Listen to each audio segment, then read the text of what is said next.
यहाँ पर युद्ध प्रारंभ होने वाला है। अर्जुन जी के रथ का नाम है कपिध्वज। अर्जुन जी के रथ के ऊपर एक ध्वज लगा हुआ है, ध्वज यानी झंडा, जिस पर हनुमान जी विराजमान है।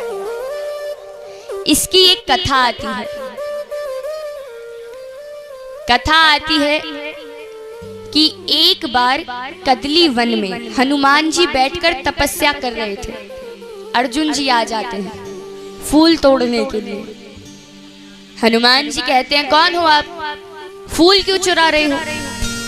अर्जुन जी ने कहा, मैं चुरा नहीं रहा, मैं तो सिर्फ तोड़ रहा था पूजा के लिए। हनुमान जी कहते हैं, किसकी पूजा के लिए? श्री कृष्ण की पूजा के लिए। हनुमान जी हंस के कह देते हैं, ले जाओ ले जाओ। अर्जुन जी को बुरा लगता है। अर्जुन जी कहते हैं, अभी तक तो आप ऐसे कर रहे थे, अब हंस के क्यों कह दिया? हनुमान जी कहते हैं, जिसके भगवान ही चोर हो उसका भक्त तो चोरी करेगा। अर्जुन जी को अच्छा नहीं लगा। अर्जुन जी कहते हैं कि मेरे भगवान के बारे में ऐसा कहा। अर्जुन जी कहते हैं कि आप इतने बलशाली हैं। हनुमान जी से कह रहे हैं, आप इतने बलशाली हैं, जब राम सेतु का निर्माण हो रहा था, पत्थर फेंक फेंक के निर्माण करा। यदि इतने ही आपके भगवान बलशाली थे तो एक बाण मारते और बाणों से पुल तैयार कर देते। हनुमान जी ने कहा कि जो पत्थरों से राम सेतु बनाया था उस पे राम जी के बहुत सारे बंदर चले थे। एक काम करो, तुम भी बाणों से पुल बनाओ। उस पे राम जी के इतने सारे बंदर नहीं, केवल ये एक बंदर चलेगा। यदि ये एक बंदर चला और पुल सही रहा तो तुम जो कहोगे मैं वो करूंगा। अर्जुन जी ने कहा कि यदि पुल टूट गया तो मैं जीवित नहीं रहूंगा, मैं वहीं पर मर जाऊंगा। पुल बन रहा है। अर्जुन जी ने बाणों से पुल बनाया। अर्जुन जी कहते हैं कि पुल तैयार है। हनुमान जी कहते हैं कि राम जी का बंदर भी तैयार है, विशाल रूप बना लिया। एक चरण रखते हैं जिसमें पुल टूट गया। अब अर्जुन जी को अच्छा नहीं लगा। अर्जुन जी लकड़ियां इकट्ठी कर रहे हैं कि अब मैं मरने जाऊंगा।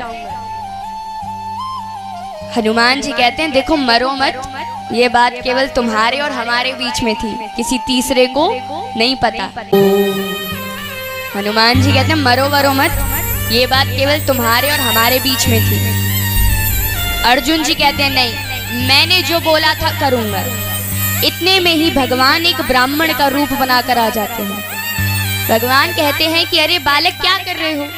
अर्जुन जी कहते हैं कि मैंने इनके साथ शर्त रखी थी, मैं शर्त हार गया, अब मैं मरने जा रहा हूं। ब्राह्मण देवता यानी भगवान कहते हैं कि कोई तीसरा था देखने वाला?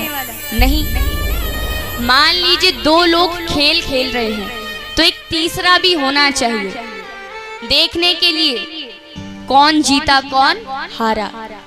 ब्राह्मण देवता कहते हैं कि दोबारा बनाओ, इस बार मैं देखूंगा। दोबारा से पुल बनाया। हनुमान जी दोबारा से विशाल रूप धारण कर लेते हैं। पुल पर एक चरण रखा, टूटने वाला था। इतने में ही भगवान कच्छप का स्वरूप बनाकर पुल के नीचे चले गए। अब वो बाण भगवान के मुख में लग जाता है, जिससे पूरे पानी में खून हो गया।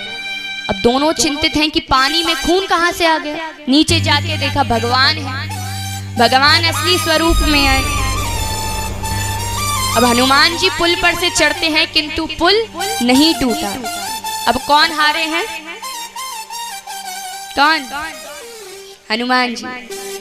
अब यहाँ पे हनुमान जी ने कह दिया था, जो तुम कहोगे मैं वो कार्य करूंगा। अर्जुन जी कहने वाले थे, भगवान कहते हैं अभी नहीं, अभी मौका आने दो, जब मौका आएगा तब जाएंगे। तब महाभारत का युद्ध होने वाला है। भगवान कहते हैं अब सही मौका है, अब चलो हनुमान जी के पास। हनुमान जी के पास गए। भगवान कहते हैं कि आपको इनके रथ के ऊपर विराजमान होना है। हनुमान जी कहते हैं हम नहीं होंगे। क्यों? हमें कथा सुनना बड़ा अच्छा लगता है। जब रावण के साथ युद्ध होता था तब राम जी बीच में हमें कथा सुनाते थे। भगवान कहते हैं वहां कथा होगी कि युद्ध होगा? अगर कथा सुनने वाले सारे होते तो युद्ध ही नहीं होता। हनुमान जी ने तो कह दिया मुझे कथा सुननी है। भगवान कहते हैं चलो सुना दूंगा, लेकिन इनके रथ के ऊपर विराजमान हो जाए। इसीलिए अर्जुन जी के रथ का नाम पड़ता है कपिध्वज। कहते हैं कि भगवान ने अर्जुन जी को गीता सुनाई, गीता का ज्ञान दिया। अर्जुन जी का केवल बहाना था, असली गीता का ज्ञान हनुमान जी को सुनाना था, क्योंकि उन्होंने कहा हुआ था